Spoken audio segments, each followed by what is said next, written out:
Assalamualaikum warahmatullahi wabarakatuh.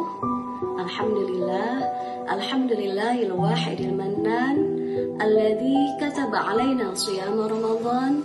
Asyhadu an la ilaha illallah wahdahu la syarika lahul malikul hannan wa asyhadu anna muhammadan abduhu wa rasuluh al-mab'uts ilal insi wal jan amma ba'du. Apa kabar sahabat Fatayat semua yang dirahmati Allah? Alhamdulillah kita bisa bersilaturahmi kembali dalam kesempatan ngalim ngaji 5 menit di sore jelang berbuka puasa ini. Sahabat Fatayat yang dirahmati Allah, bulan Ramadan ini sejatinya menjadi momentum yang menggembirakan bagi kita selaku umat muslim, karena pada bulan inilah terbuka kesempatan yang sangat luas selebar-lebarnya bagi kita untuk beribadah sebanyak-banyaknya dan mendulang pahala juga sebanyak-banyaknya, dan itu tidak kita dapati di bulan-bulan selain Ramadan. Beragam aktivitas dapat kita lakukan dengan khusyuk, juga riang gembira bersama keluarga, mulai dari sahur, puasa, lalu berbagi takjil, bersiap-siap tarawih, tadarus, qiyamul lail, dan bahkan tidur di saat kita berpuasa pun mendapat nilai pahala dari Allah Subhanahu wa Ta'ala. Tapi sahabat, jangan lalai juga abai, karena kadang kehusyuan dan kesempurnaan ibadah puasa itu terganggu atau ternoda oleh hal-hal yang disebabkan dari rusaknya lisan kita, dosa-dosa yang disebabkan oleh lisan. Bisa saja malamnya kita qiyamul lail, siangnya berpuasa, tetapi kita tergoda untuk berucap dusta atau membicarakan keburukan sahabat atau saudara-saudara kita. Otomatis nilainya menjadi gugur atau berkurang atau bahkan hilang sama sekali. Sahabat Fatayat, keutamaan atau pentingnya menjaga lisan ini juga difirmankan oleh Allah Subhanahu wa Ta'ala. Bismillahirrahmanirrahim. Ya ayyuhalladzina amanu taqullaha wa qulu qawlan sadida. Wahai orang-orang yang beriman, bertakwalah engkau kepadaku dan berkata-katalah dengan perkataan yang baik. Dan Nabi Muhammad SAW juga menegaskan pentingnya untuk menjaga lisan dalam sabdanya, wa man kana yu'minu billahi wal yawmil akhir falyaqul khairan aw liyasmut. Barang siapa yang beriman kepadaku dan hari akhir, maka berkata-katalah yang baik, atau kalau tidak mampu lebih baik diam. Sahabat Fatayat yang dirahmati Allah, betapa menjaga lisan itu sangat penting, dan kita juga harus tahu bahwa tidak ada satupun perkataan dari kita, walaupun hanya satu huruf, yang tidak luput dari pengawasan Allah Subhanahu wa Ta'ala. Ma yalfizu min qawlin illa ladaihi raqib wa atid. Tidak ada satupun ucapan yang diucapkan oleh seorang manusia melainkan di dekatnya ada malaikat pengawas, yaitu raqib dan atid. Sahabat sekalian, di bulan Ramadan ini terlebih lisan memiliki peran yang penting dalam setiap kegiatan siam kita. Ada membaca Al-Quran, berzikir, berdoa, yang kesemuanya itu dapat menyempurnakan pahala dari ibadah berpuasa kita. Dan sebaliknya, apabila kita tidak mampu mengendalikannya, tidak mampu menjaganya, maka berpotensi akan merusak nilai pahala, mengurangi atau bahkan menghilangkannya sama sekali.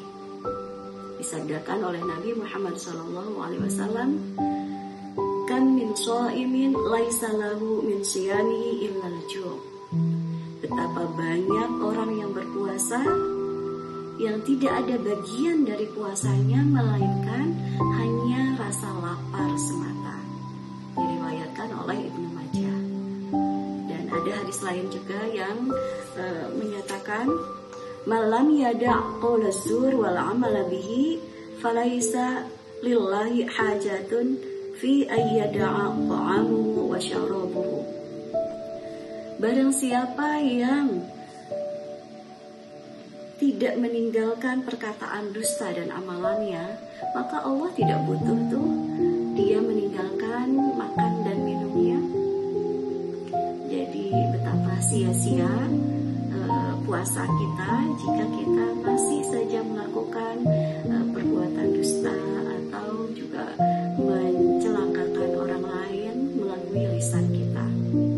Dan ada satu hadis lagi yang menyatakan hal-hal apa saja yang dapat membatalkan ibadah puasa, di mana keempat hal dari 5 yang disebutkan itu semuanya bersumber dari kesalahan lisan.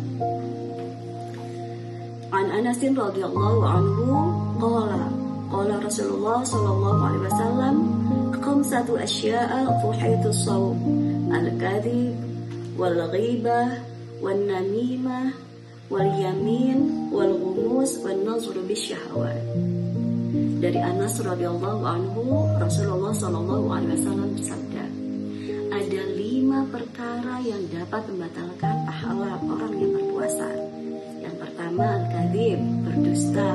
Yang kedua ghibah, bergunjing, membicarakan keburukan orang lain. Yang ketiga namimah, mengadu domba, berkata yang saling bertentangan antara satu orang dengan orang yang lain, yang dapat menimbulkan perpecahan, permusuhan, bahkan pertumpahan darah. Dan yang keempat, bersaksi palsu. Ini juga bersumber dari lisan. Nah, yang kelimanya adalah wanuzur bisyahwah, memandang dengan syahwat. Jadi sahabat sekalian, dari penjelasan beberapa hadis tadi di atas, terlihat bahwa peran lisan ini sangat penting dalam menjaga kehusyuan dan juga menjaga nilai ibadah puasa kita di bulan Ramadan ini. Sahabat Fatayat yang dirahmati Allah, dari beberapa penjelasan hadis di atas, insya Allah kita akan semakin mawas diri untuk tidak tergoda mencoba melakukan atau berkata-kata yang sia-sia, sehingga ibadah puasa kita menjadi tidak sempurna. Dan sahabat sekalian, jangan khawatir, dan ini juga menjadi tadbir buat kita, bahwa orang yang mampu menjaga lisannya, terutama ketika Ramadan, ada janji Allah dan Rasulnya di situ, bahwa dia orang yang menjaga lisannya akan selamat dunia akhirat dan juga akan mendapat kedudukan yang tinggi. Dan secara khusus Nabi Muhammad SAW menggaransi surga bagi orang yang mampu menjaga di antara 2 mulutnya dan di antara 2 kakinya. Masya Allah. Dan yang terakhir, juga akan mendapat ridho dari Allah Subhanahu wa ta'ala. Amin amin ya rabbal alamin. Sahabat sekalian, mari sekali lagi kita jaga lisan kita, tidak saja hanya di bulan Ramadan tetapi juga di hari-hari lainnya, agar kita senantiasa menjadi termasuk orang yang dijanjikan oleh Allah Subhanahu wa ta'ala dan Rasulnya tersebut. Dan semoga ibadah puasa kita termasuk pada puasanya yang disebut oleh Imam Al-Ghazali sebagai puasanya orang yang khusus, khawasil khawas, yang tidak saja hanya mampu menahan lapar dan haus, tapi juga mampu menjaga seluruh anggota badan kita dari perbuatan yang mendapat murka Allah Subhanahu wa ta'ala. Dari saya cukup sekian. Wallahu muwaffiq li aqwamit thoriq. Wassalamualaikum warahmatullahi wabarakatuh.